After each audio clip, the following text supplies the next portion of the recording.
আসসালামু আলাইকুম ওয়া রাহমাতুল্লাহি ওয়া বারাকাতুহু। আলহামদুলিল্লাহি রাব্বিল আলামিন ওয়াসসালাতু ওয়াসসালামু আলা সাইয়্যিদিল আনবিয়াই ওয়াল মুরসালিন ওয়া আলা আলিহি ওয়া সাহবিহি আজমাইন আম্মা বা'দ।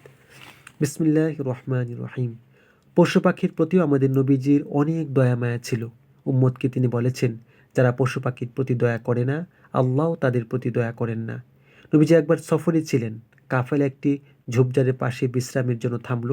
সেখানে একটি পাখি বাসায় ডিম দিয়েছে। এক সাহাবী পাখির বাসা থেকে ডিম তুলে আনলেন। পাখিটি ডিম না পেয়ে অস্থির হয়ে পড়ল এবং ওই সাহাবীর মাথার উপর ডানা ঝাপটাতে লাগলো আর কিচিরমিচির করে জানাতে লাগলো। নবীজি পেরেশান হয়ে সাহাবীকে বললেন, কেন পাখিটিকে কষ্ট দিলে? যাও, ডিম বাসায় রেখে এসো। আরেকবার আরও অবাক ঘটনা হলো। এক সাহাবী নবীজির মজলিসে হাজির হলেন। তার হাতে চাদরে জড়ানো ছিল একটি মা পাখি ও তার কয়েকটি ছানা। তিনি বললেন, ইয়া রাসূলাল্লাহ, দেখুন কি আশ্চর্য ঘটনা। পথে এক ঝোপের ভিতরে পাখির ছানাগুলো দেখে ভারী মায়া হলো, তাই চাদরে জড়িয়ে তুলে নিলাম। অমন সময় মা পাখিটি উড়ে এসে আমার মাথার উপর ডানা ঝাপটাতে শুরু করলেন। আমি ছানাগুলোর উপর থেকে চাদরটা সরালাম। অমনি মা পাখিটি ছানাগুলোর উপর ঝাঁপিয়ে পড়ল। ছানাগুলো উঠতে পারে না। মা পাখিরও ছানাগুলো ছেড়ে সরাতে চায় না। নবীজি অবাক হয়ে ঘটনা শুনলেন। তারপর বললেন, ছানাগুলো মাটিতে রেখে দাও দেখি। সাহাবী ছানাগুলো মাটিতে রেখে দিলেন। তখন মা পাখিটিও ছানাগুলোর সঙ্গে মাটিতে বসে পড়ল, একটু নড়ল না। নবীজি ঘটনা দেখলেন আর অন্য জগতের অন্য চিন্তায় মগ্ন হলেন। তিনি বললেন, ছানাগুলোর উপর মা পাখিটির মমতা দেখে তোমরা অবাক হলে, বান্দার প্রতি আল্লাহর মায়া মমতা তো আরও বেশি। যাও, মা পাখি ও তার ছানাগুলো বাসায় রেখে এসো। আমাদের নবীজি একবার অজু করছেন। এমন সময় এক বেড়াল নবীজির চারপাশে ঘুরতে লাগলো। তিনি বুঝলেন বেড়ালটার পিপাসা পেয়েছে। তার খুব দয়া হলো। তিনি পানির পাত্রটি কাঁধ করে ধরলেন।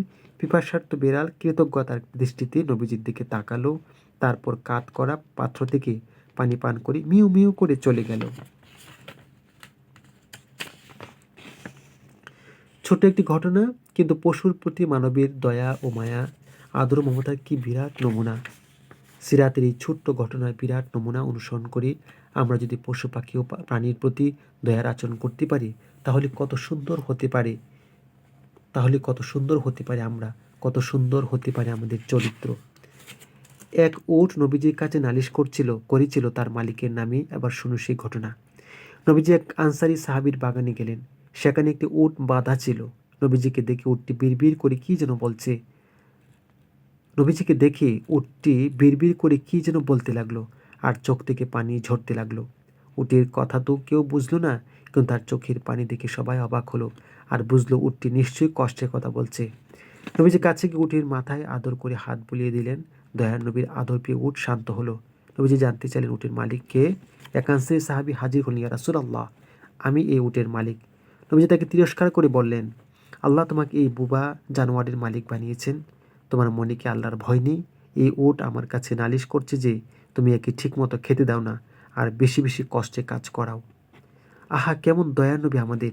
কেমন নবীর উম্মত এমন নবীর উম্মত যারা, তাদের মনে নেই কেন দয়া মায়া, স্নেহ মমতা? তাদের কেন এত নির্দয়তা, এত নিষ্ঠুরতা? নবীজি কেমন ছিলেন? তার আখলাক ও চরিত্র কত সুন্দর ছিল, কত মধুর ছিল। আজকের জলসায় তার কিছু বয়ান তুলে ধরা হলো।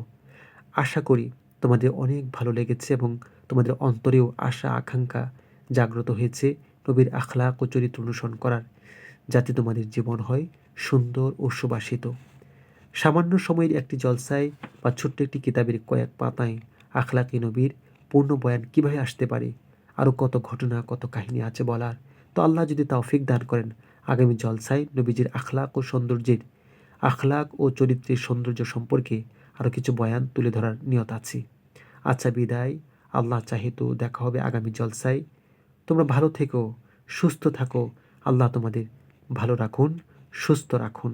আল্লাহর রহমতে, আল্লাহর নবীর সিরাতের ছায়ায় তোমরা বড় হতে থাকো। আল্লাহর রহমতে, আল্লাহর নবীর সিরাতের ছায়ায় তোমরা বড় হতে থাকো। সত্যের পথে, সুন্দরের পথে এবং কল্যাণের পথে তোমরা যেন অগ্রসর হতে পারো, যেন আলোকিত হয় এবং সুবাসিত হয় তোমাদের জীবন। ফি আমানিল্লাহ।